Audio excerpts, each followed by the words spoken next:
developed into one of the strongest economies of any major city in the world. It is a story of collaboration. How do we satisfy the primal instinct of relating back to nature and social intersection? What is the best urban environment we could create?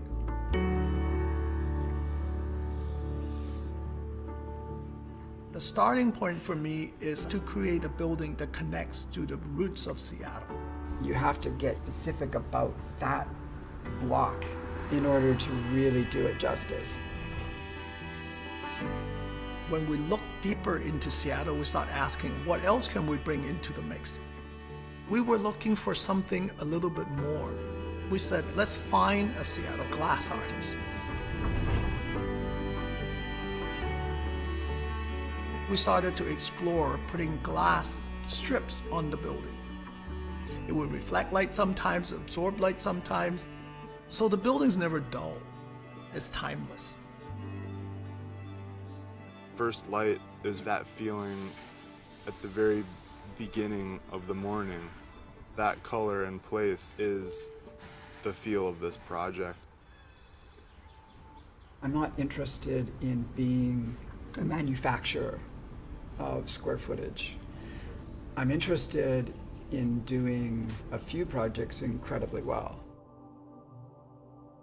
I'd like to think that's one of the things that makes what we do different.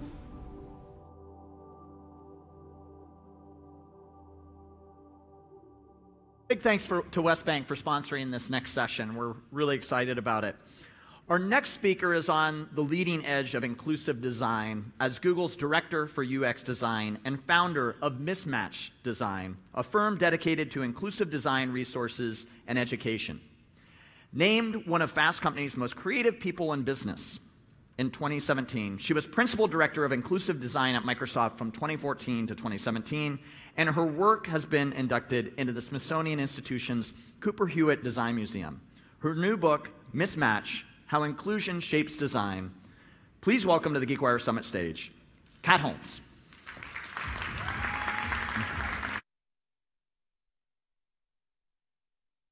Good morning. Thank you so much for being here. Wow, okay. So I wanted to share with you today this story, this little bit of a journey of mismatch and how inclusion shapes design. But in the process, it's really a story about how inclusion shapes a designer, specifically, it may not be working. Am I pushing the right button? A designer, there we go. This designer, and how it's shaped my thinking as I've evolved through this story. So my story begins with where I grew up across the bay from San Francisco in Oakland, California. And in Oakland, we pride ourselves on being a very diverse city. It's a place where diversity of race, ethnicity, socioeconomic, religion, it was all part of the conversation growing up. But for everything that I learned about diversity, inclusive design really transformed how I think about that topic, especially when I think about the things we design in technology. My path to design started with an early love for both science and art. I went on to study orthopedic biomechanics because I wanted to create prosthetic limbs. And I've carried this deep belief that the relationship between people and technology really should be a complementary one, but also one that puts people, human beings, in the lead of that interaction. My career has taken me some really amazing companies. A couple of them were mentioned before. I did start my own company in the last 2 years. I had a real privilege to spend time with a lot of different facets of technology, Scholastic, Pinterest, Facebook, Airbnb, and in every room that I go into and I talk about inclusion, the thing that I really found is that we all mean different things when we say the word inclusion. There's many different ways to interpret it.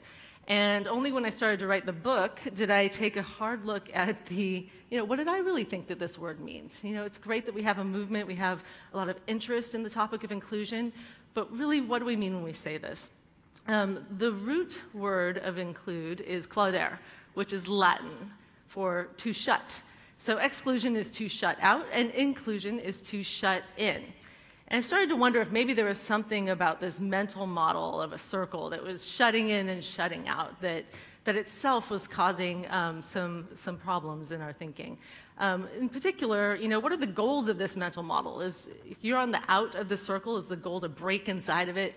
Or if you're on the inside, is the goal to create openings in the circle and magnanimously let other people in? Or is it to get rid of the circle altogether and mix in some sort of free state utopia? And so as we took a closer look at this circle itself, that seemed to be, how do we think about this and how it shows up in our world, that kind of fixed thinking. So a couple of quick examples of how that closed-in, shut-out circle manifests in our world. This is an image of Long Island Parkway outside of Manhattan. This overpass was built by Robert Moses, who was known as the master builder of New York City. And in the 1930s, he was the Park City Commissioner. And he shaped and reshaped how New York City looked. But he was also demonstrably racist, as documented in The Power Broker, a book by Robert Caro. And this is an example of some of the practices that Moses would put into place. This overpass has an underside that sits at 7 feet, 7 inches high, which is just low enough that a public bus cannot pass underneath it. And at this time, public buses was the primary mode of transportation, especially for low-income families and especially working-class African-American families. So in essence, creating a barrier to the beaches and parks on the other side. But of course, these kind of barriers exist in our world today as well, predominantly in the work that I do in the design of websites. The lack of basic accessibility is a very high percentage in a number of companies, and in essence, creating barriers for people's participation in the internet.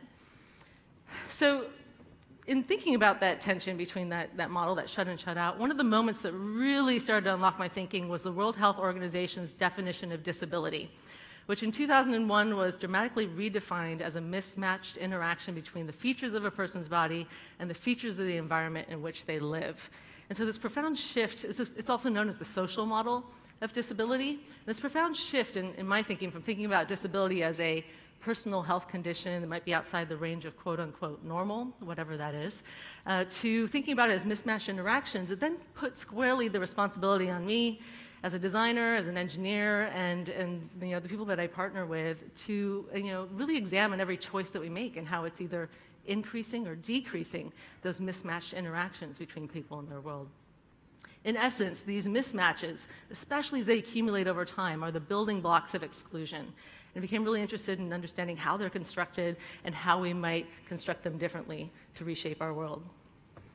So how do those building blocks get into place? So what I like to call ability biases is one of the big culprits here.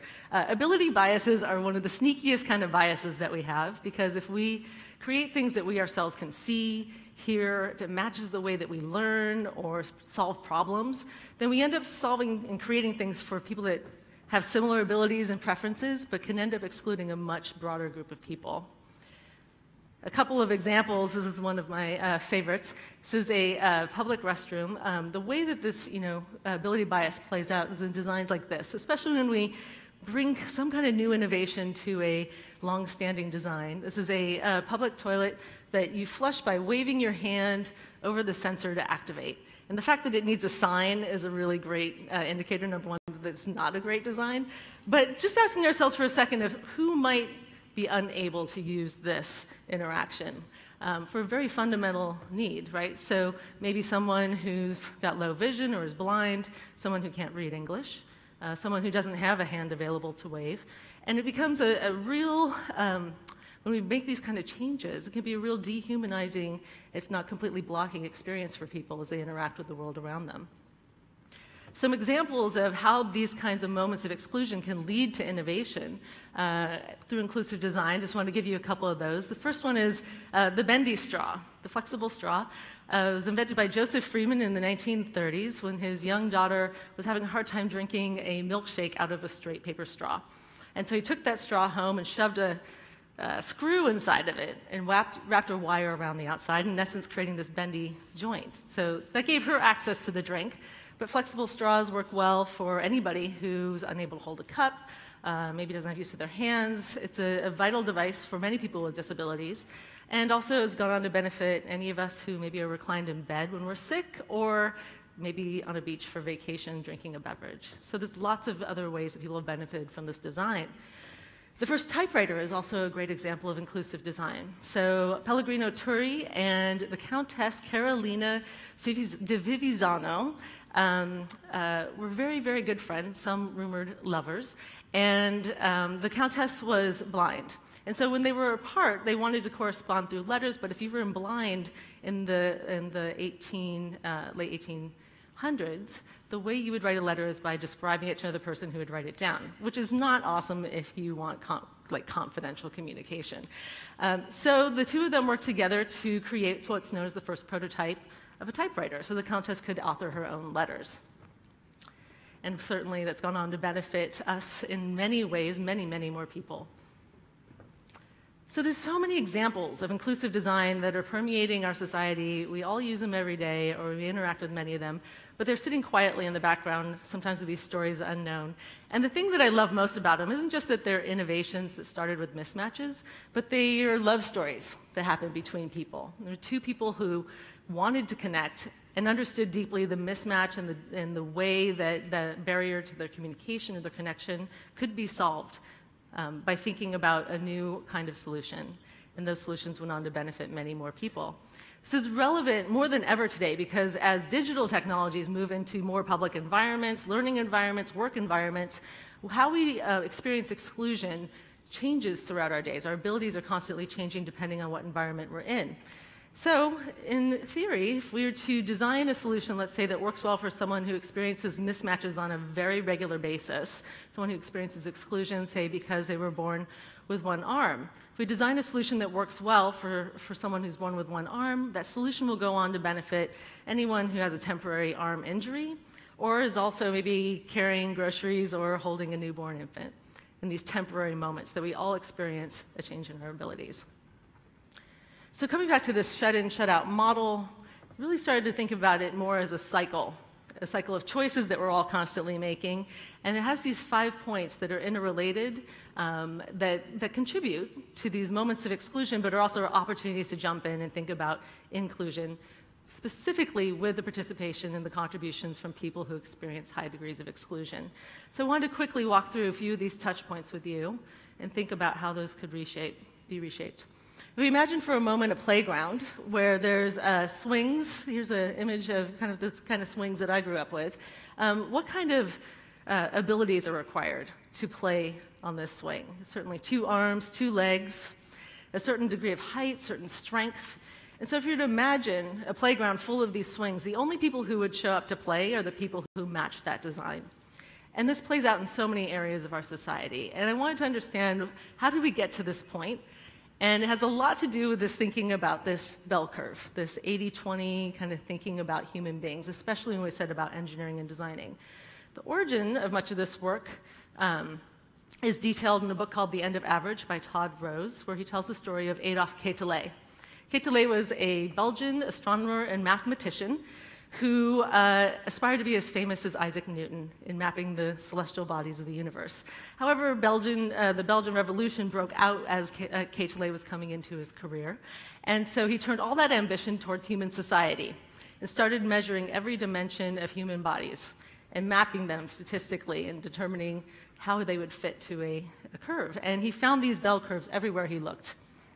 The thing that Quetelet did, though, is he made an assertion that the middle of that curve, that average, was the perfect human being, and every deviation from that average was in sense a degree of error or abnormality. That concept stuck really, really hard in our society. It was marketed, the idea of a normal human being was marketed, and the impact was deep, both in horrible outcomes like eugenics, and then things that stick around today like the body mass index, which is also known as the Quetelet index. And most importantly, maybe in the way that we stereotype one another when we go about designing and engineering solutions.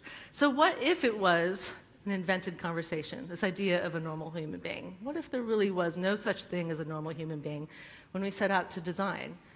What would that look like? As an example of how this plays out in design, I like to talk about the fighter jets of World War II. This is an example.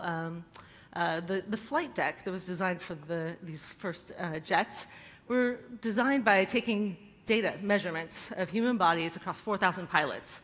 And then the Air Force took all that data and averaged it out and took the number right in the middle and said that must be the perfect pilot. So we're going to design everything in this cockpit, this flight deck, fixed into place and assume that people are going to kind of overcome the differences. Well, they had a lot of crashes that they couldn't attribute to mechanical failure or pilot error, and they started losing pilots over the course of the war. And in preparation for the Korean War, there was a junior researcher named Lieutenant Gilbert Daniels who took just 10 of those dimensions, just like height and weight and arm length, and measured another 4,000 pilots to see how many people actually fit those dimensions, all 10. So the punchline is nobody did. Like, no human being fit all 10 dimensions. Everybody had something different.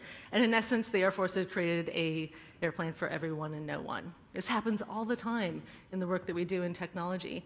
This led to the individual fit principle, which then the Air Force required all their suppliers to think about how the designs could accommodate a range of body types. Things like adjustable seat belts and seat placement. Anytime you get into a car today, you're benefiting from this individual fit principle. This plays out in this cycle of exclusion, in particular with this relationship between what we make and then who uses it, or more simply, our assumptions about who uses it. I'd like to use the example of gaming. A contributor to the book named John Porter, avid gamer, he has a wall in his room with a pegboard, and he has these controllers up, almost like hunting trophies. And he calls it his wall of exclusion. Because in the history of the gaming industry, every controller has required 2 hands to play.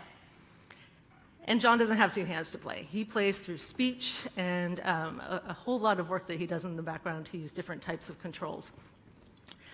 So he's an employee at Xbox. He and others in Xbox worked with gamers with disabilities to understand what are the different ways that people come to play. So people who are dedicated gamers but have very complex strategies for how to interact with the gaming environment. And that led to the Xbox Adaptive Controller, which I'm very excited about. But it allows a lot of different interfaces to plug in and interface with some Xbox games. Another example on this cycle of exclusion of who makes it. So contributor to the book also, Tiffany Brown. The first moment I met her, the thing she told me, I'll never forget it. She told me that in the history of architecture, the profession, only just over 400 female African-American architects have been licensed, like in the history of the profession. And that matters because in the place where she grew up, which is Detroit, here she is in front of the housing projects that she grew up in that were then later razed to the ground when she was 15. The decisions on what parts of our cities are built and destroyed and remade are made by certain levels of profession. And Detroit is the first housing projects in the United States were developed in Detroit. On the left there, the Brewster Douglas projects. These kind of decisions over the decades have shaped the racial distribution of Detroit. The map on the right-hand side is a racial distribution map of the city. The city is over 80% African American, indicated by the blue dots, and the red dots indicating Caucasian Americans. And so the lines and the shapes that you see here are defined by boundaries of the city, both streets, waterways, and roadways. And the way that Brown works in shifting towards inclusion is both in working with young people to introduce them to the profession of architecture, but then also as an architectural designer herself. And this is a picture of a development that she's building at the outskirts of Herman Gardens and a snapshot from her grandmother's front porch. So 2 more quick things about the cycle. How we make the tools that we use, often drive exclusion and can be shifted towards more inclusive practices as well. This is an image of Wanda Diaz-Merced, who is an astronomer. She grew up in Puerto Rico, and as she was in university, she was progressively losing her eyesight, which is a really, really big deal if you're an astronomer, because most of the data that's analyzed is analyzed visually. So this example on the bottom left there. So Diaz-Merced then started applying sonification to the data that she was collecting, assigning sound, like musical instruments or different tones, to then be able to analyze the data she was collecting auditorially. And so this went on to give her access to practice at a world-class level, but it also became an important tool for many astronomers who wanted to find different kinds of nuances in their data. And using an audio version of that gave them something to balance out with the visual that they had been dependent on for so long. And the last, and I think perhaps most important part of the cycle, and why we make, why do we make, and how that leads to exclusion and inclusion. This is a snapshot of Morgan's Inspiration Island, a water park in San Antonio, Texas. Morgan Hartman, growing up, she had a combination of physical and sensory disabilities, and she and her parents always had a hard time finding a place for her to play, especially in the heat of San Antonio. So they worked together with a range of families, practitioners, people who understood a range of different abilities, different ways to play, and designed and reimagined the shape of a water park. And the thing that I love about this project, and I just wanted to show here, is the design of this wheelchair. It's called the New Chair, PNEU. It's powered by compressed air, so that, as opposed to a battery. So the park is fully accessible both in terms of its shape, but also in terms of how you move through that park, coming in as a child who uses a wheelchair. And so when we think about the reason inclusion matters and how we make and why we make and what we make and who for, I think it all kind of culminates here where inclusive design is not about creating one thing for all people. It's not about creating an access point, but it's about creating a shared diversity of ways to participate in a place with a sense of belonging, so that ultimately it's about the discovery of new friends, the exploration of a new space, and the contributions that we can make to each other when we meet in those places. So inclusive design really is about this cycle, in my opinion, this cycle and these moments where we can jump in at any one of these, look for ways to recognize exclusion in those places, and then start to ask ourselves, how do I work with someone who experiences a high degree of exclusion in this environment? Let their expertise supersede my own as a designer or a professional. And then, what's possible? So it starts with questions like, who faces the greatest degree of exclusion? And just taking a look at whatever you might be working on today, whatever kind of solution you might be imagining, who would face the greatest degree of exclusion? Who might have the most to lose in these moments where we're making changes, especially technological advancements, changes to a website, environments and gatherings like this one that we're hosting? Whose voice is missing in my feedback channels? The ways that I'm collecting that feedback, maybe dictating who shows up to play and contribute. And how can those be reimagined? So it's a little bit of the journey of mismatch. The path of getting here has been remarkable. Remarkable people along the way that we've met. And I just wanted to share that it's just the start of a community. It's the start of a conversation. We also have a site where we're collecting and sharing stories of inclusive designers who they themselves have experienced high degrees of exclusion. And then it goes on to shape how they think about solutions. But more than anything, it's about starting a conversation and keeping that conversation going as we think about all the places where we're making choices and addressing, increasing, and decreasing those mismatches. So thank you so much for being part of that community today. Great. Thank you, Kat. Great job. Thank you for being here. Wonderful, wonderful discussion there, something we all need to keep in mind. And thanks for being here at the GeekWire Summit. Now it's my pleasure to bring to the stage Jim Moorhead. He's a global commercial banking executive at Bank of America, the title sponsor of the summit and the sponsor of our next session. Come on up, Jim. Thanks, John. Appreciate that intro. Happy to be here. This is one of my favorite conferences of the year, as I head up the commercial bank here in Seattle, and several of the companies we work with are here today and tomorrow, so look forward to visiting with you. So at Bank of America Merrill Lynch, our mission is simple: make financial lives better with every connection. We're proud to serve over 60 million consumer, small business, and mid to large corporate customers, providing them with financial solutions to help them meet their short-term and long-term needs. We have over 4,600 financial centers, 16,000 ATMs across the U.S., and an award-winning online banking platform.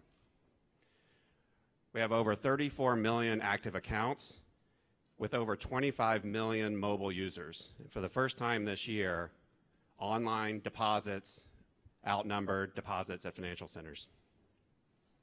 We're meeting our customers' needs whenever and wherever they bank. Also, if I can give you one takeaway, if you haven't met Erica yet, go on to your B of A online app. She's our latest AI virtual assistant. She can help you with anything from scheduling an appointment with your financial advisor to transferring money through Zelle. And in case you're wondering, because I get this a lot, Erica is short for Bank of America. So John, thank you. We're excited to be back at the GeekWire Summit this year. We're looking forward to learning with all of you about all things tech, what's on the horizon for the industry and for our region. And thanks to John, Todd, and the whole GeekWire team for always bringing the brightest, the most innovative minds together who spark our curiosity and challenge all of us to come together to make this region a thriving economy. Thank you. Great. Thank you, Jim.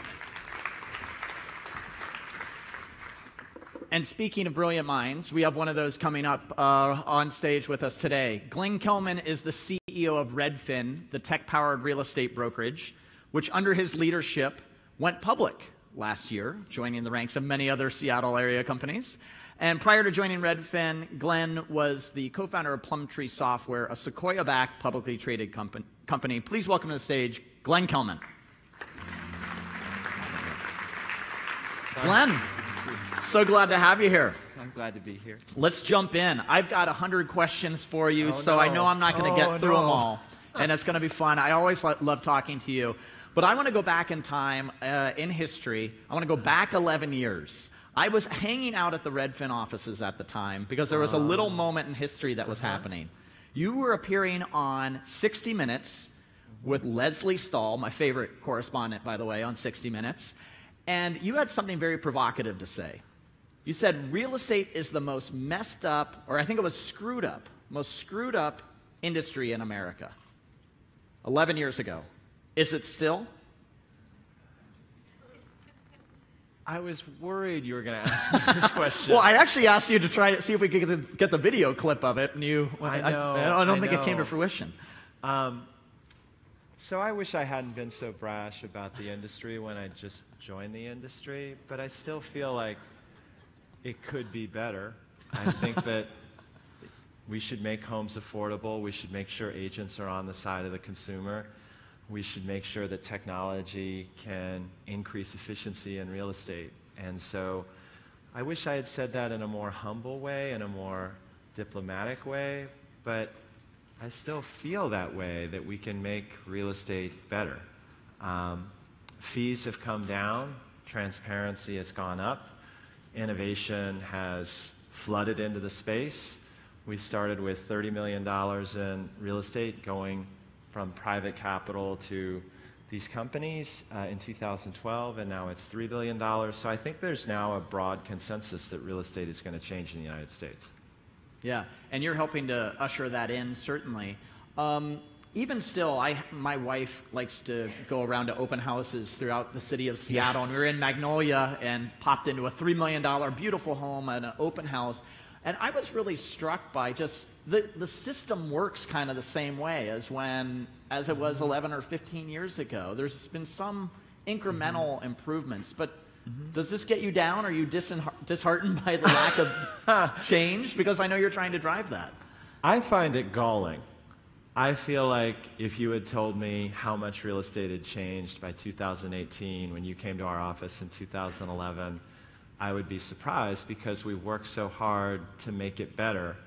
But it's also the reason that I still come to work. If real estate was a problem that had been solved, they would find someone else to run Redfin, because I still feel restless and, I don't know about angry, but definitely motivated to make real estate better.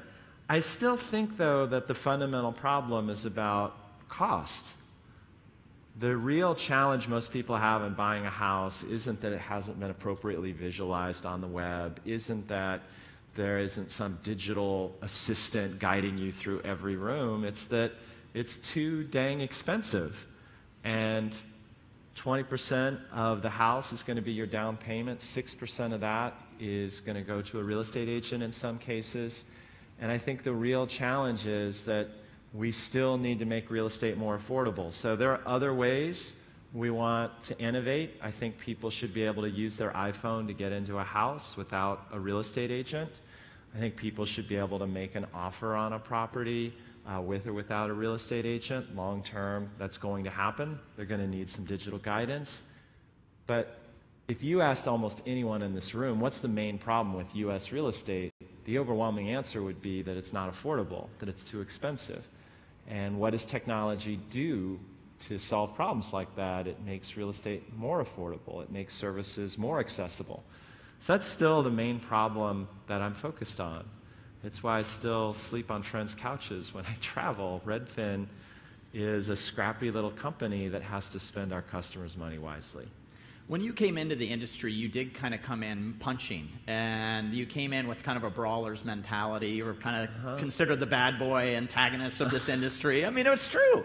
But you've really changed. I mean, you've kind of come full circle. Like, it's the change in your persona and style of how you approach the industry and how you think about real estate, I think has really changed a lot over the last 10 years. Why did that change for you, and how did that impact your management style of the company you were leading? Well, I think a big change was when the Deasy brothers took me out to lunch. Those are the two guys running Windermere's most profitable businesses on the east side. And they just said, I want you to hear how you sound to us. We want to make real estate better for people too. We want to serve our customers well. We think of ourselves as advocates and not just salespeople. And when you try to do that better than us, knock yourself out. But when you try to ascribe villainous motives to us, that's just immature. And I came face to face with not just an enemy. We compete for deals, but we also work together on sales. There's always a buyer's agent and a seller's agent, and we have to. And I found that these people were really respectable, honorable people. So we want to use technology to make real estate better. We want to make the transaction more efficient. We don't think much of the money coming into the space right now is actually focused on improving the proposition for consumers. And so that's still our mission. But we don't pretend that we have a monopoly on it. We don't pretend that the other side is a bad side. And that's just the process of going from 31 to 47. Well, there is a lot of money flowing in, as you've alluded to. Let's show that slide this is the venture capital invested in real estate technology. And Glenn, as you said, not all of that money is going to improve the product. But when you see this, I guess I look at this and I say, wow, that's a lot of new competition for Redfin. Does that chart scare you? A little. We've had a conversation with our board where you talk about the reality of $3 billion coming into the space, mostly to companies that don't really feel a need to be profitable. And I know this is rich because we've benefited from venture capital ourselves, but it changes how you compete. You're going to have to invest more in growth because you've got other folks who are trying to poach your people, because you've got other folks who are trying to run at a bigger loss for more growth. So I think this in part reflects this consensus that consumers really are changing and that they're open to change, and in part it says, other people are going to try to beat us to it. I'm not sure what percentage of that $3 billion is Open Door, but a lot of it is, right? Open Door. More of it is Compass. I mean, if you haven't driven around town recently, you may not have noticed, but Compass is trying to buy traditional brokerages. And I don't know that that's going to change the value proposition for the consumer, but it's certainly changing the value proposition for a traditional agent. And that is happening in parallel with Redfin. We don't see that as sort of directly competitive with us because we focus on companies that are trying to really change the consumer proposition, but it's certainly deforming the economics of the traditional industry. Another good chunk of that, though, is Open Door, which is a new model of buying homes up. And this is a business that you've gotten into, Zillow has gotten into with Zillow Offers, you have Redfin now.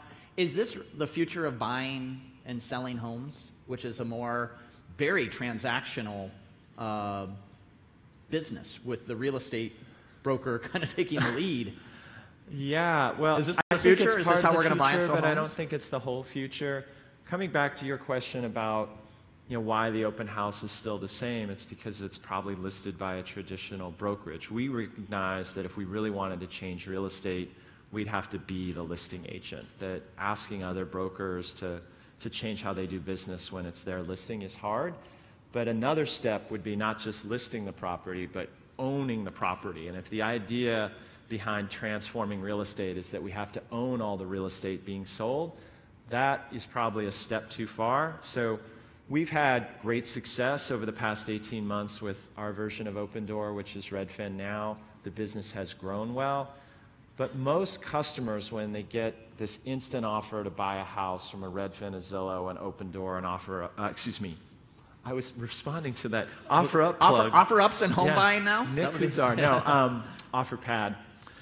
There's a bunch of companies doing this, and most customers want to know. If I told you that I could list your house for $500,000, but in this envelope I have a check for another amount, you would want to open that envelope and see that amount. But I think many people, when they see that amount, decide to list it instead, because as capital gets more expensive, and as the turn times lengthen, where you hold the property longer because it gets harder to sell the house, you're going to factor that into the offer that we make. And so it'll be a lower offer. So I think conditions right now are almost perfect for instant offers. Really low rates, a strong seller's market. So it's very easy for us to get the capital. And there's been this arbitrage opportunity that I talked to Taylor on your team about, which is just that it's hard for consumers to get the credit to buy their next house while they own their current house. And it's incredibly easy for businesses to get capital now. Saudi Arabia, the whole Middle East, the Far East are throwing money at all of us. I think the key comment there or word there was now. That's right. And so this is a risky business, right? I mean, if the economy even turns slightly, you could be left holding a lot of houses on your books. Does that scare you in terms of entering this world? Do you remember Chevy Chase in Vacation when he's about to jump into the cold water saying, this is crazy, this is crazy? Yeah. I think all of us getting into this business have that voice in our head, but we also have that chart in our face, which says that fortune favors the bold. So right now, I think there's more risk-taking than ever. You're also seeing that in the commercial space. WeWork is so long on the commercial real estate market. And there was just a time when you weren't allowed to risk your own balance sheet, where you couldn't smoke your own dope.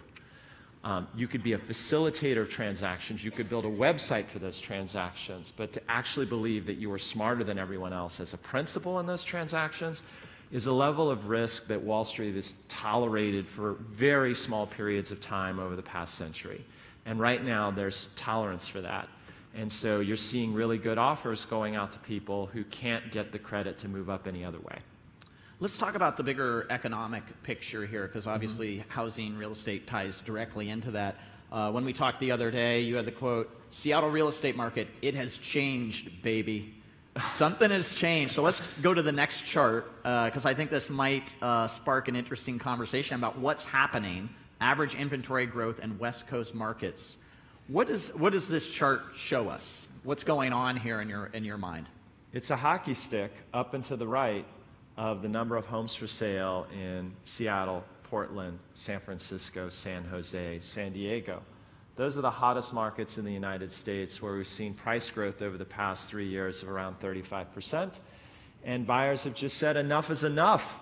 I am not going to pay those prices. When you have wages growing very slowly relative to housing prices, and then you add to that interest rates are starting to move up, you reach a breaking point. And we have reached that breaking point. Now the question is, it doesn't mean much at the end of the year. There's only leftovers for sale in the US market right now. Whatever didn't sell in the summer is always hard to sell in the fall. But if next spring the buyers don't come back in force, willing to pay those prices, this is a change in the US economy. And there's a bull case for it, which is if the stock market keeps going up, if consumer confidence is strong, the buyers are going to come back because people need somewhere to live. But if we get in a trade war, there's some other kind of misstep in the US economy, I think the first place it's going to be felt is in housing. And so I did say that in the earnings call, and I did walk down the hall to the Redfin Now team and say, take it easy on the number of houses you buy, because we could end up unable to sell them. So you're worried about this? I'm always worried about it. I mean, I went through 2008. My other comment on that first graph on the amount of capital coming into the space is I always want to take the people running these new businesses out for coffee and say, I was there in 2008. I was a hero, and then I was a zero. There was all this pressure on us to grow, and then we did a layoff. And I haven't forgotten that. You know, there's so much pressure on Redfin now to grow, but we're in a cyclical, seasonal business. It goes up and down, and we have a culture that tries to be more constant than that. And so if you want to take seriously this covenant with your employees, you have to give up a little bit of growth and be a little more careful than some of the other players in the space. And that's been a really tough trade-off for me because I'm also a conquistador, a Viking, and you want to win. When you showed this chart or talked about this trend on the earnings call, as you mentioned, Redfin stock tumbled. And how was it managing those expectations with Wall Street investors? Well, I got angry email, mostly from retail investors, saying that I should have been more diplomatic or pulled some punches. At first it was the real estate industry, and now it's investors saying that I could have said this in a much nicer way. But I've always felt that Redfin's instincts for candor would serve it well in the public markets, and that my job in an earnings call is to bring investors into my brain so that they know what I'm excited about and what I'm worried about. And then if they're disappointed in how things have turned out, well, I am too. If they're excited about how things turned out, I am too. But all I owe them is the truth, not revenues up and to the right in any given quarter. And I think every CEO says this, but we really try to practice it. I haven't entered RDFN into Yahoo Finance or Google once.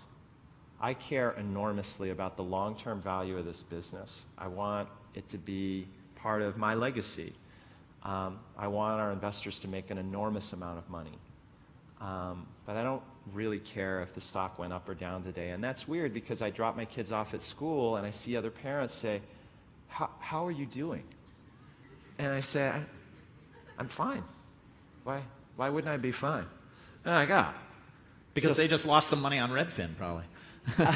I hate it when I meet people at a barbecue who say, I just bought your stock. Yes. Because I want them to make money long term, but I can't really comment on whether it was a good decision today or tomorrow. I can't time the market perfectly, and neither can they. My final comment on this is I haven't sold a single freaking share. I am so long on Redfin. Like, we have grown a tenth, a hundredth of what we're capable of. We've invested so much in making the customer experience better, and we're going to be reaping the returns for 20 or 30 years. It's a great business. And what happens in between, I worry about all the time, but I can't worry about it too much. So one of the things I've always appreciated about you, Glenn, is that you speak from the heart and you speak the truth. You're honest. And so I was asking around, I do this when I interview folks, and ask Greg Gottesman, the venture capitalist here in town who's known you for a long time. Yeah. Give me a couple questions I should ask Glenn. And he came back with this comment about brutal honesty is what he called it. He said, it's such a critical, differentiating, and endearing part of Glenn's personality. Why do you cherish and why do you use brutal honesty, or what some people call radical candor, to your advantage on the Wall Street calls, with press, with everybody? You're very transparent and open. What is it? Is it just your personality? Is it a tactic to try to? No, I mean, if it were a tactic, that would almost be ironic that I'm deceitful about being truthful or something. I hate the baloney-gorged, bullshit-filled corporate world, and my whole goal is to try to build a business that goes beyond that. I remember when you called us on the day of our layoff, and you were so sweet about it. You said, I know this is a really hard day, but I have to ask for a comment. And I said, the truth is, this is the worst day in my business career, but I just want you to be open to the possibility that one day there could be a good day too, because so many people are going to write us off. So I think what's hard about transparency is if you're also a genuinely emotional person. There are days when I feel like Redfin can conquer the world, and there are other days when I feel overwhelmed by some of our problems. And you have to be steady through that. I've met some people who think that transparency is breaking down in front of your team and saying, I don't know how we can win. I haven't felt that way. But if I did, I don't think that's great leadership. So Kai Ryssdal of Marketplace, the great host on NPR, and also has a podcast, the Corner Office podcast. You were on here recently, and I listened to it before doing this interview, and I was just so struck because because of this topic we're on right now, he said, "You're a quirky dude." He said, and he couldn't quite grok this because it runs so counter to, I think, the way that most CEOs would come up on this stage and interact with an audience or with employees or investors. And so I guess why do you speak out the way that you do? And especially, I guess, just beyond that, for issues that are hard, like the head tax. You kind of came out with a very interesting analysis on the head tax that went in a counter direction to the rest of the tech industry for the most part. There's a contrarian element of you that I think I would love to dig in and know more about. Where does that come from? Probably need a therapist. Well, as far as being quirky, I just think, again, the world is starved for a little bit of personality, and that I used to try to act all grown up so that people wouldn't figure out all the weird stuff about me.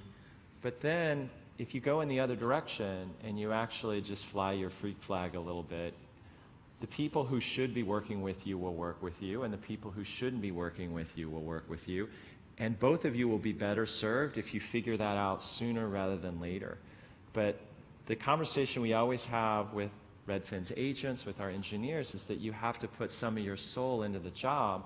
And if I ask for their soul and I give none of mine in return, they're just suckers.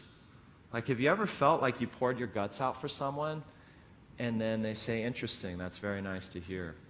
And then you feel like, why did I just do that for that person? So I think you kind of have to have that currency go in both directions. As far as the political issues, I feel really torn about that. I sometimes feel like a coward. I think I've said this before, for not being more outspoken on different political issues. And at other times I feel like a narcissist, because there are Republicans and liberals and Democrats who have built the platform that I'm standing on right now. John wouldn't have me up here if Redfin weren't a business worth more than $1 billion. And when I go up there and say, "Go Donald Trump," or "Go Hillary Clinton," well, the other half of the office who didn't vote for that person feels betrayed. And so the head tax was about real estate, it was about technology, it was about Seattle, it was about how we could be different than a town I came from, San Francisco. But it was a long conversation with our board about whether to publish it, which is why it came out a week or two too late. But there have been plenty of other issues where I've decided to be quiet, because I think the real enemy in America is not the Democrats and not the Republicans. The real enemy is how much we hate each other. We don't hate Russia or China, whoever our competitor is, more than we hate each other. And if you were at an office where two people hated each other as much as Democrats and Republicans on a judicial committee hate each other, you just fire them both. And so participating in that hate instead of trying to do a little love, I think, is unpatriotic.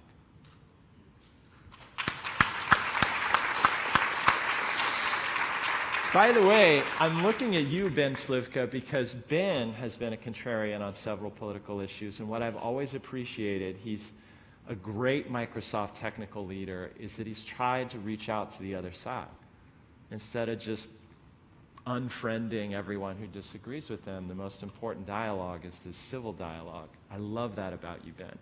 I'm off Facebook now. Life is too short for hate. Yeah. I want to step back just to a comment you made about pouring out your soul to employees. In that interview with Kai Ryssdal, you also mentioned that your biggest fear with your staff and working with your staff is that as you've grown to over 1,000 employees, that the staff just starts to accept mediocrity, stops being passionate, stops being innovative, stops being creative. How are you fighting against that as a leader in the first of organization? all, by working my ass off. Like, you cannot ask other people to work hard while you're taking a vacation to the planet Pluto. You have to be the first one to go into that dark cave. You have to be the first one to sweep the floors. And so I think speaking passionately about what you care about and then acting that way is important. But I also think having a moral mission. There's nobody at Redfin who's going to pour his guts out for an extra penny of EPS. They're going to pour their guts out to broaden our mission to reach everybody in America. We still don't reach everybody in America, and it drives me crazy. And half the reason we're doing technology to make real estate more efficient is so we can do that. If you don't have a moral cause, if your earnings call is the only reason you exist, well, as soon as you slip on a banana peel, no one is going to stay there. But if you actually say there's some higher calling, we're trying to make money, but we're also trying to do something that's good, and that's how we're going to make money, well, then you can ask for extraordinary efforts from people. I have one other comment on that, which is I have this other anxiety that I just think about all the time. I won't know when I'm no longer the best person to run Redfin. We're in an era of entitled CEOs. When you go public, you get in a room with a bunch of lawyers who talk to you about dual-class stocks, staggered boards, a big pool of stock to award yourself later so you don't have to ask investors. It's why Elon Musk is smoking pot with a journalist. It's very hard for us to get fired. But if you actually feel unentitled to the job, like some of the people who work for you might one day do your job better than you, and that someone else on your board is going to notice that before you do, it puts a lot of hustle in your game. You got to stay strong to stay on top. And I just feel like there's so many good people at Redfin, I have to be the hardest worker there to earn my place as their CEO. So staying on this theme of leadership, the other thing that you mentioned to me was when you started at Redfin, you felt like your job was kind of the elementary school basketball coach. And now you feel as if you're the college coach wanting to put just the best 5 players out there on the court. What has really changed about your approach in terms of management as the company has grown, and what lessons are there for those in the audience? Well, what's behind that analogy is just this idea, if you've ever coached little kids, if you give them a play that the other team doesn't have and they actually miraculously run it, you will destroy the other team. And it is great to be that coach. But at the college level, they all have the same plays, and what matters is getting the best 5 and putting them on the court. So I don't usually use sports analogies because they can be a little bit gender specific, but I now feel like most of my management job is to find the most talented people, to create a diverse and equitable environment where they can be successful, and to let them do their thing. Whereas before, I used to want to tell them how to do their thing. And the hardest part about that is still figuring out when to manage performance, when to fire someone. I once went on a run with my closest friend on the board, and I told him that there's this idea in yoga or something that you only have so many breaths, and that if you breathe faster, you'll die sooner. And I felt that way about my corporate life, except I only had so many people I could fire, that each one took a piece of my soul out. And he stopped running, and he said, "Don't ever tell me that again, because then I'll have to fire you. Everyone is counting on you to make sure you have the best leadership team. And if you're unwilling to do that for soulful reasons, I completely understand that as a human decision, but you shouldn't be running Redfin anymore." And he said, "Now let's start running again." And I'm like, "No, I feel like walking." Well, Glenn Kelman, thank you for being here. Thank you for bearing some of your soul to us today on the GeekWire Summit stage. Thanks, Glenn. Great stuff.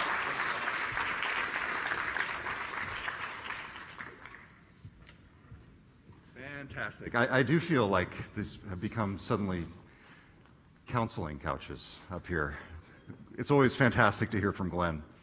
Before we get into our next session, I'd like to bring up the sponsor of the session from OfferUp, Natalie Angelillo, the Vice President of Community Development at OfferUp.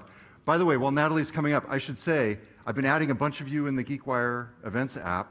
Look for invites from me. Don't leave me hanging in the app. Add me back. Natalie, come on up from OfferUp. Morning. So I need everybody to just close their eyes for just a minute. Close your eyes, and I would like you to visualize your closet or your garage. You know the closet in the basement that you can't really get the doors closed and you pray to God nobody opens because everything will come tumbling out? There's a lot of stuff in there, right? You can open your eyes now. There's a lot of stuff in there. We've gotten really, really good as a society at buying brand new things. I'm good at it. You're good at it. You are great at it. And yet, we all already have just bought the thing that the person that lives probably next door to us needs next. So why do we keep buying these new things? What's the answer? How do we free the things that are in our closets, in our garages, that are stuffed in our house? How do we free those things up? How do we make it simple and easy and safe to buy from our neighbors? How do we do that? Well, at OfferUp, that's what we think about every single day. We think about it, and that's the number one thing that we think about. We're building the largest, simplest, most trusted marketplace in the entire US. So the next time you open your garage or your closet, I want you to think a little bit about OfferUp, because a lot of people do. In fact, last year, $24 billion of the stuff that's in our closets was sold from one person to another on OfferUp. So when you're done cleaning out your garage, I want you to look around, and you can even sell your car. Last year, we sold 10% of the US used car market on OfferUp. That's a lot of cars. So I would just like to leave you today that if you haven't joined us on the app, I would like to invite you to join us. To Glenn's point earlier about hate and about conflict, the other thing I want to leave you with is the fact that in all of those exchanges, there are millions and millions and millions of exchanges on OfferUp that happen that give me personally great hope for maybe combating some of that hate. Because in those moments of human exchange, we find some sort of commonality. We find something that we share, even if we look different and even if our lives are different. So I just want to say thank you. And oh, by the way, if you are interested in joining us in building the marketplace for the future, we are also hiring, and we're right outside. So thank you. Great. Thanks, Natalie. Appreciate it. Good. All right, it is my pleasure to bring up our next speaker. He is a serial entrepreneur who left his first appearance on Shark Tank empty-handed, but later caught the attention of Amazon, selling the smart doorbell and home security startup Ring to the tech giant earlier this year for a reported, not confirmed, but reported price in the range of $1 billion. As part of Amazon, Ring is continuing to pursue its mission of reducing crime in neighborhoods, releasing a growing array of home security technologies. In addition to getting an inside glimpse of life as an Amazon acquiree, we're going to be looking ahead to the growing role of smart devices, cameras, and voice interfaces, plus issues of security, privacy, and more in the age of the Internet of Things. Please welcome to the GeekWire Summit stage, Ring CEO, Jamie Siminoff. Welcome, Jamie. Thanks. All right. So, Jamie, a lot of people, welcome to the GeekWire Summit, by the way. Yeah, it's great to have you here. So, a lot of people will remember you from a scene back in November of 2013. That's when it aired on Shark Tank, and this was you sitting there. The company obviously had a different name at this point, Doorbot. I want to start by talking about your entrepreneurial journey, because it's been highs and lows, and the lows have been really low, and the highs have been really high. Take us back to this moment. I mean, this was just this one gives me like PTSD. You know, I'm literally in the garage trying to build a hardware startup, which is basically impossible. We have 3 people. You know, and I go on Shark Tank, we're completely broke. We need money to get this thing sort of to the finish line.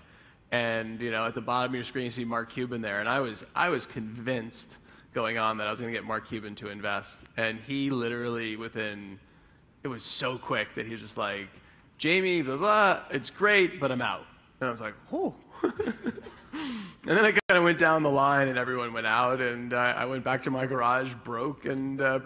So it was a tough day. You had, I think, 8 employees at this point? Something like that, yeah. I mean, it was tiny. And you spent $10,000 to $20,000 on that set. Yeah, it was funny. So I'm on the Shark Tank producers are like this lady, Kate, who I'm still friends with. I have this vision that we're going to have this door and this thing. And I'm like, that's amazing. I love it. Like, absolutely. I'm like, do you want it? Like, do you have any color? Like, what? And she's like, wait, you're building this, not us. And I'm like, are you serious? like, really? So we had to build this. Now, today they actually do the sets for the companies. But back then, you literally had to build your own set. And so we're in Los Angeles, so like, what do? You like look in the yellow pages and you call a set builder. And so Dr. Wood came over, who is just this crazy guy. And in my backyard, he builds a full set. Like we still in the entrance of our lobby, that thing is still in the entrance to our lobby today. So you walk away empty-handed. What's that drive home like? And then walk us through that psychological process. I mean, I think this is where people want to hear that, like, I just knew I was going to make it. And the drive home sucked. Because it's not even like when your office is in your garage, like, failure is like a double hit. Because you drive home to, like, get away from the thing, and you have, like, your 3 puppy dog, employees are sitting in the garage looking at you being like, what happened? And you're like, leave me alone. So, I mean, we just didn't have it. And, the good news was I was so over my skis. I was so over invested in this thing. I had everything in it that all I could do was keep going. Like, stopping at this point was just literally, it was not, like, stopping was death. And so you just at least do the one thing that might not be death, which was going forward. And so it wasn't that I was like a motivational person or had like a real positive attitude. I just didn't want to actually die. And so I kept pushing it forward. So I want to talk about what happened after that, but let's go back to the original inspiration for this product. Do you see the I's, the O's with the little, everyone hated that. So this is a true story of invention. It's the classic entrepreneurial story because you were solving a problem. Tell us about the problem. So I had decided, much to the chagrin of everyone around me, that I was going to go in my garage and just start working on this list of inventions that I had. And so everyone thought I'd lost my mind. And looking back, I probably had, because I didn't have the money to just go in my garage and work on inventions. And when I was in the garage, I was working on completely different stuff than this. And I couldn't hear the doorbell. And so I went out and bought one of those wireless doorbells from Home Depot. It didn't reach to the garage, thank God. And so I went on Amazon and looked like for a Wi-Fi doorbell, just figured why wouldn't just go to my phone. Didn't exist. So I built this thing, which, by the way, like, that's probably about the right size of it up there. So that's what I put on my front door. And my wife, who at this point I had these grow tables in the backyard, not for what you're thinking, it's a gardening system to grow vegetables and things like that. So I mean, like, the house has been taken over by all these like ideas. And she, instead of taking a crowbar to this thing, I show her what it is. I show her like, how I'm kind of doing it, and she's like, "This is great. This makes me feel much safer at home." And so, like the thing that wasn't the invention, which is kind of funny, became the product and the focus, and ended up becoming Ring. So you were creating something that you thought was cool that solved a problem for you, but your wife added something there. This is something that you now call an infinite truth, right? Yeah. Tell us about that. Yeah, and I really steal that from Jeff and Amazon, which, why not? It's good people to steal from. But they have these at Amazon. There's like these infinite truths of, people are going to want more selection for what they want to buy. They're going to want faster delivery. Like, these are things that, like, no matter what, no matter how technology changes, we're going to want lower prices. We're going to want home security. We're going to want to feel more secure in our neighborhoods. And so Ring's mission, from really that time when my wife said, "This makes me feel safer at home," I said, wow, not only does it make you feel safer at home, I think it actually makes you safer, because people are coming to the front door. We're now answering it from wherever we are. This could actually reduce crime in neighborhoods. And that became our mission, to reduce crime in neighborhoods. And that's what we've now spent the last 6+ years focusing on, and what I'll continue to spend focusing on at Amazon. It's been fascinating. I was looking back at some of the news clips, actually. You got so much amazing earned media, as they call it in the PR and communications business, and you did it in a really interesting way. You ran trials with police departments. Yeah. How did you pull that off? Because the news reports you got were like better than advertising. Yeah, and we would, you try as a startup sometimes to get like some of these media things, and you never know how they're going to go, and sometimes they fall flat. I think you just keep trying is really the thing. But we did early on, we worked with the LAPD. We were lucky that we were in Los Angeles, and that has one of these sort of a really great police department. We were able to work with them, take a neighborhood, and we said we want to give rings to a neighborhood, and we want to cover the neighborhood and see how like that crime goes after 6 months. And so we convinced like a local precinct of the LAPD to do it, the area called Wilshire Park. The funniest part is I go and I speak at their like homeowners association for this like 400 homes. And I'm like, we're going to give everyone these rings and all this stuff. We were so new that no one would take a free ring. Because it was like, what is this thing? You know, it'd be like me coming up and saying, I'm going to give you like a widget. And you're like, what's a widget? What does it do? And so it was funny looking back. We wanted to have like 80, 90% coverage of the homes. We only got 10% of the homes. So I thought right off the bat we were like completely going to fail at this like sort of first test, because it was 10% of the homes, 40 out of 400. Like, I don't know what impact we'll have. I mean, at the time, I really thought it had to be like almost on every home. What it taught us, which is like, this is, sometimes failure can have the greatest sort of, the greatest things can come from these failures.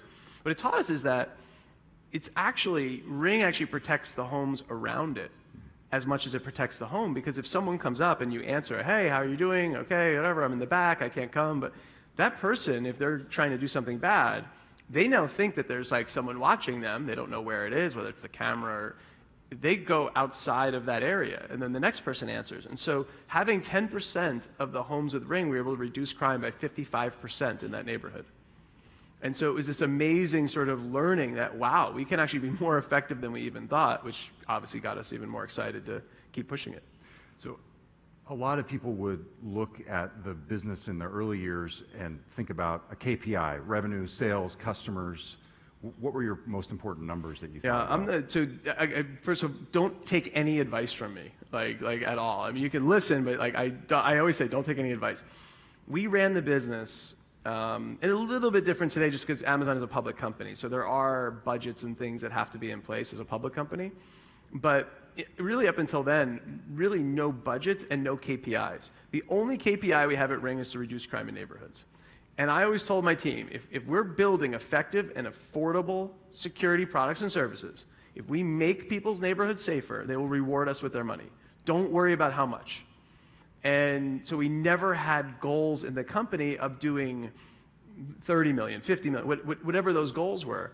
And I think we actually grew a lot faster, because a lot of times when you're onto something that can get very large, the goals you're setting, because of where you're sitting at the time of setting the goal, are way smaller than the potential of the company. Yeah. And so I think I would have set a goal like, in 3 years, let's do 50 million in sales. Yeah, and I would have been so, and I think if we had set that goal, we probably would have hit it, which would have been terrible because we really could have done 8 or 10 times that. And so it was interesting not focusing on the business in that sense, but focusing on the customer and the effect to the customer, and sort of, and then sort of saying, like, if we do this well, the customer will reward us. When you think back to that time frame, the 2013, 2014, 2012 time frame, what was your biggest mistake? What would you have done differently if you could go back and talk to Jamie back then? Well, like, I mean, so I get obviously this question a lot, and it's I mean, it ended up really, as a great sort of outcome for everyone. So it's like hard to say like you made a mistake. One thing I say is like we should have raised a lot more money earlier on. And then one of the responses I get when I say that is, why didn't you? And I just sit there, because no one would give me the freaking money. Like, it's like, trust me, it was like top of mind. I think it extremely hard. People think it's like, you always hear these like, it's easier to do this nowadays. It's easier to do that. The truth is, to build a real company, like a real 7 to 10 year, something that's going to impact the globe company, business, I think is always next to impossible. And I mean, the numbers kind of show that. There's very few very large, above 100, 200, 300 million plus businesses that sustain. And so it's just really hard. I think it's you can look back and say you made certain mistakes, but through most of those mistakes is what we learned on how to do things. And I think, thankfully, we just didn't make a mistake that killed us. We came very close. So the truism is there's no losing on Shark Tank. We had a 12-minute ad on ABC, if you look at it that way, giving us this unbelievable bump, in November of 2013. So yeah, that was pretty good. And one of the people who I know noticed was Sir Richard Branson. How did you connect with him? Because he became an investor in the company. That was, again, there's like so many surreal moments in building this business. And I mean, we had this little crappy sort of garage that I'd moved out of my garage into like a sort of a rented garage, basically. And we had almost, we had like 80 people stuffed in this thing. And I'm at like my little standing desk in like the corner.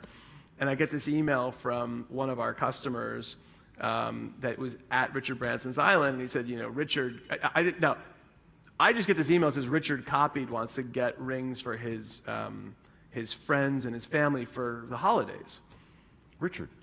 Yeah. So I'm like, and at this point, like, we're getting a little bit of success. Like, I mean, we're just starting, but like, and people would say like, hey, what's the discount if I buy 10? And I'm like, oh my God, like, this is like a lot of work to sell 10 units. And so I'm thinking like, great, thanks for copying me with Richard. And I look and it's like, XYZ email at Virgin. I'm like, this is Richard Branson. So we start emailing back and forth, and he's like, oh, I love it. And, and I kind of hooked him in. I mean, I did this on purpose, but, I'm like, oh, and you're going to really feel good about giving these to your friends and family for the holidays because it's going to make their homes safer. And he's like, a doorbell makes it safer? I'm like, actually, we just did this study, and we hadn't actually released the Wilshire Park study yet, but I had like an early video of it. And I just watch this, Richard, And then he's like, next email back, like, can we invest? Yes.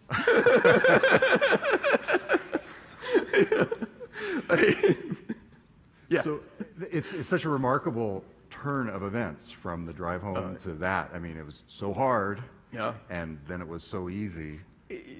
Yeah. I mean, but then it gets hard to write again. It's like that now you have Richard Branson's money. So now like your hero growing up has given you money and you're about to tank like his money, which makes it even more, like stressful. So what was it like to have Richard Branson as an investor? He's like amazing. He really is like an amazing human being. I mean, he's a great person. Every time I talk to him, he put a pretty significant check in. I think it was his largest investment in a non-Virgin company, like something that he wasn't like directly doing. And so it was like a decent investment, even for someone as wealthy as him. We'd talk, and he would never ask me how things were going now. It was like, what are we going to do in 10 years, in 20 years? And we'd talk about all this great stuff, and I'd be like, what we're really going to do? No one knows this. We're going to do this. And then he'd go to a conference and say it right after that. And luckily, no one would ever pick up on this stuff, but he'd be like, oh, and Ring is doing it, blah, blah, blah. And I'd be like, oh. And no one would ever, just like kept, just never got picked up. It's all good. So you get that investment. He's able to go back on the Shark Tank revisit and taunt Mr. Wonderful, and it's very fun. It's all good.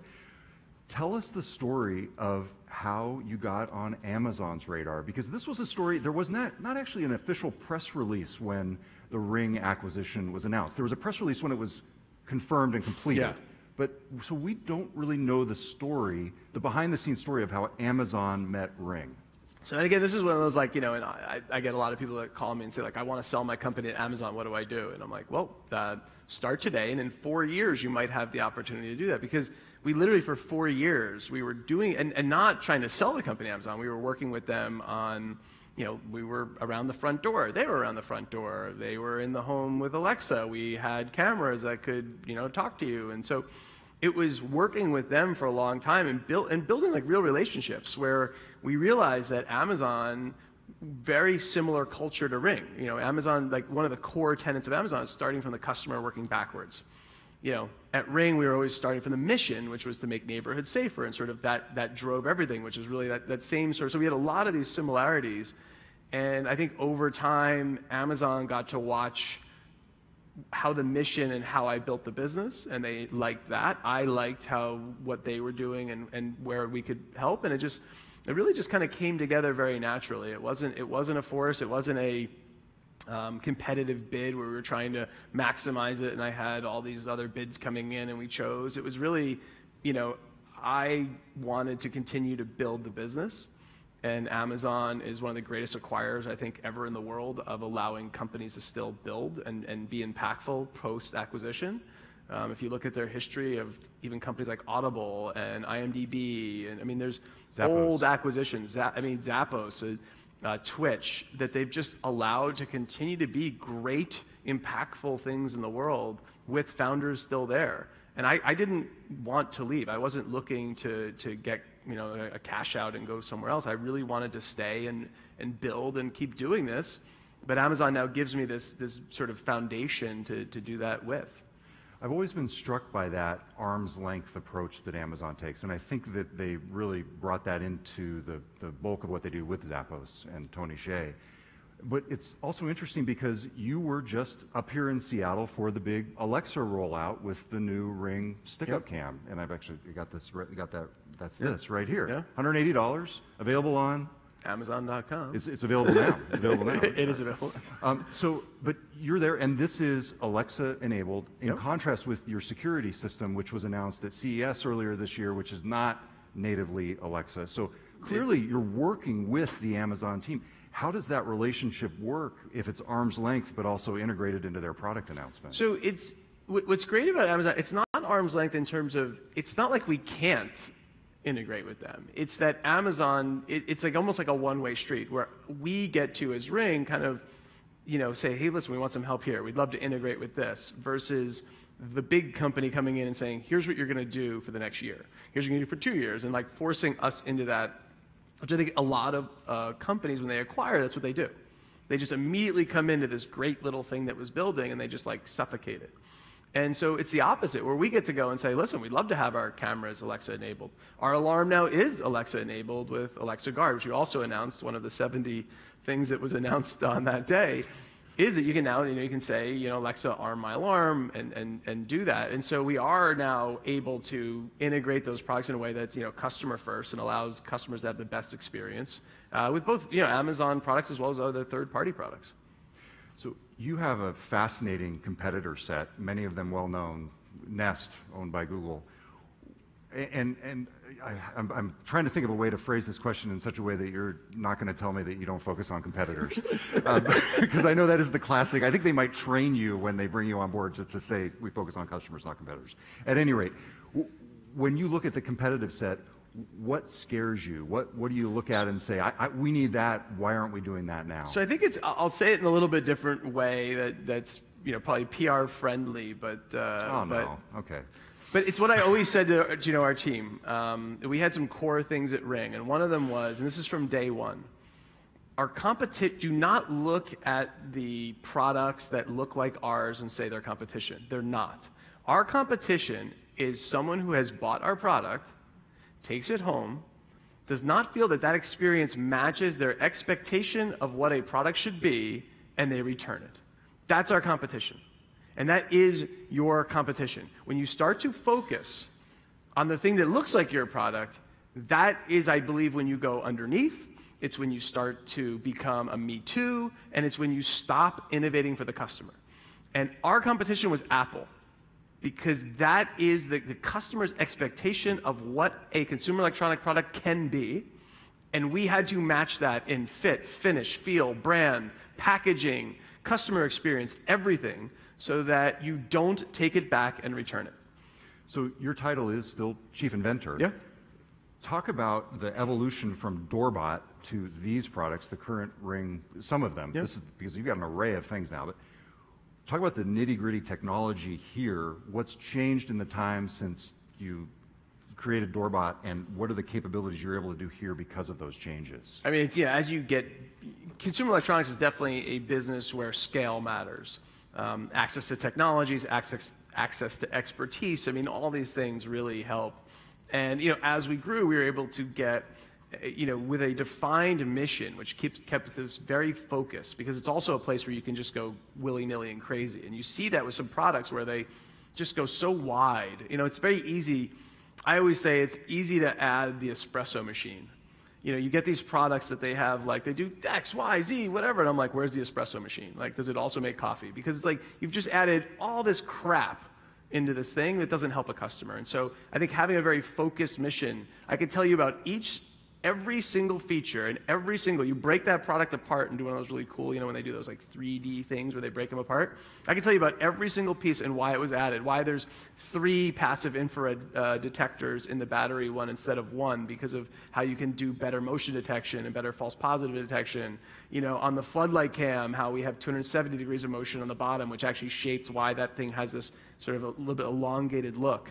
On the alarm, why we did certain choices on the way we did the wireless and the repeaters, and so all of that shapes the product. And I think that's the important thing. Again, whether it's Amazon, how they say it customer backwards, whether we say it as mission first.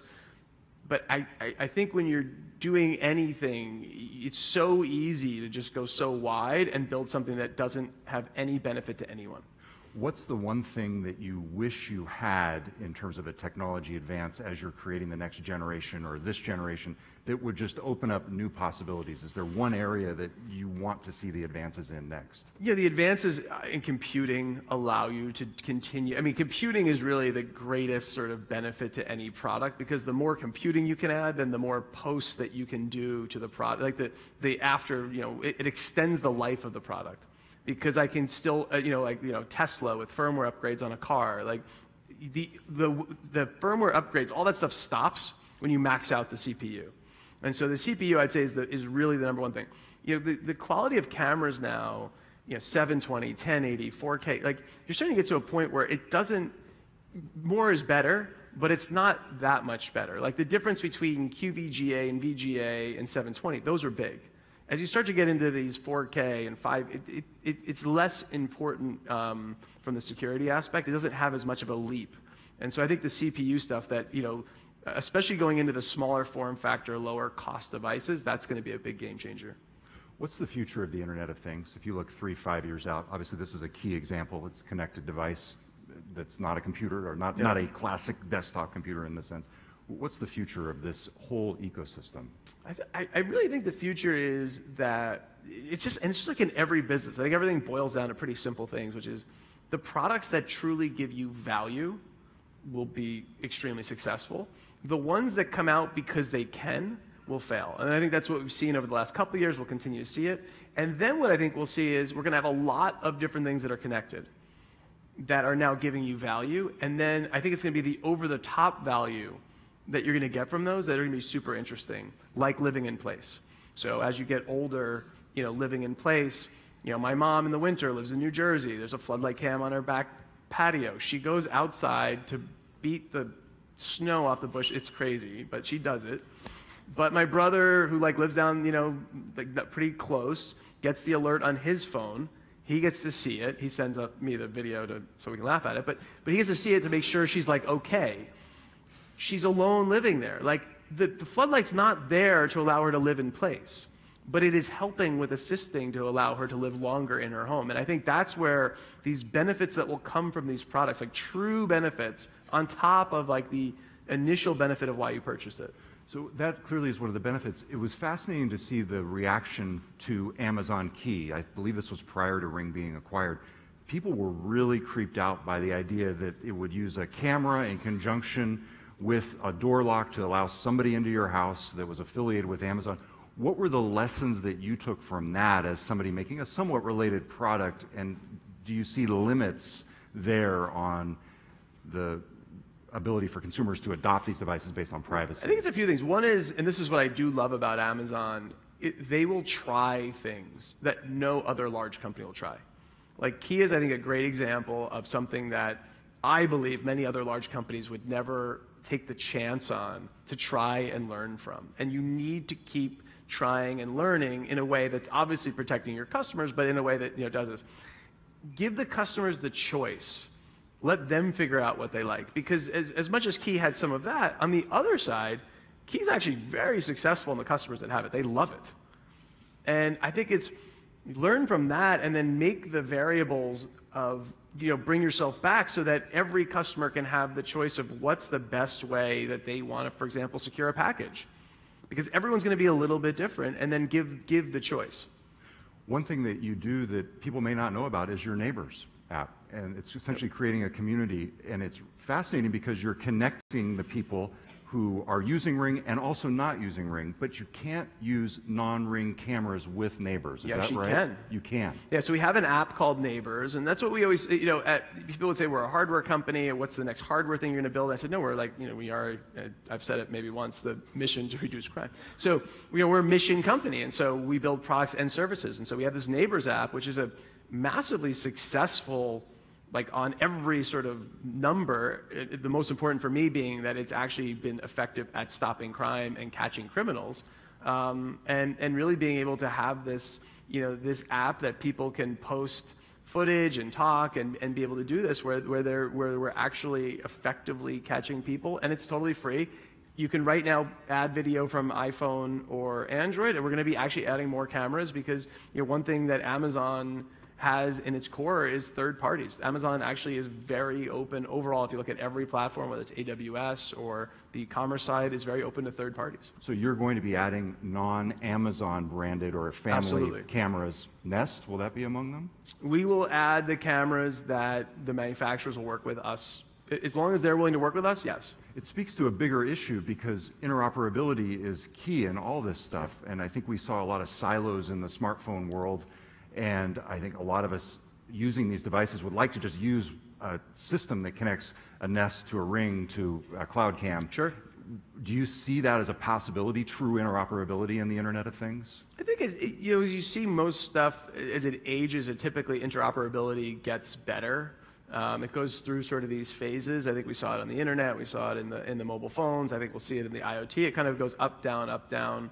The internet was at one point just super sort of accessible to everything, and then it became siloed into things like Facebook, and then it sort of now seems to be breaking out again. So I think they go through these phases. From our side, if we're trying to reduce crime in neighborhoods, we have to work with what's there. It's not going to be just us. And that's just across the board. And so we've always had a pretty wide third-party approach. One of the issues with third-party is just the resources it takes, the engineering resources to do that. And that's something where we're trying to, now with our new, sort of foundation, we're able to do definitely more of it than we could before. That's right. Well, I want to close out where we started, which was Shark Tank. If people tune in this weekend. Sunday at 10 p.m., I am coming back as a shark. So... Thank you. And I know you probably can't spill the beans on whether you invested or not, but what was the experience like being on the other side of that stage?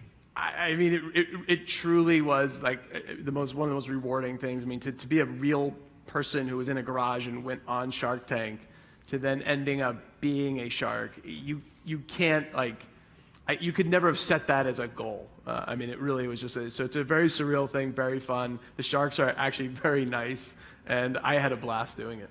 Did you tell them that they made the biggest mistakes of their lives when they let you walk out that door? I'm not that kind of person, so yes, I did. Jamie Siminoff, the CEO of Ring, thank you very much for being here. Thank you guys so much. Thank you. That's fantastic. Thank you. Thanks, Jamie. That was really great. Yeah, thanks for being here. Todd, great job. Well, that was really fun, interesting. I wanted to ask Jamie what kind of shark he was, more Mr. Wonderful or Mark Cuban?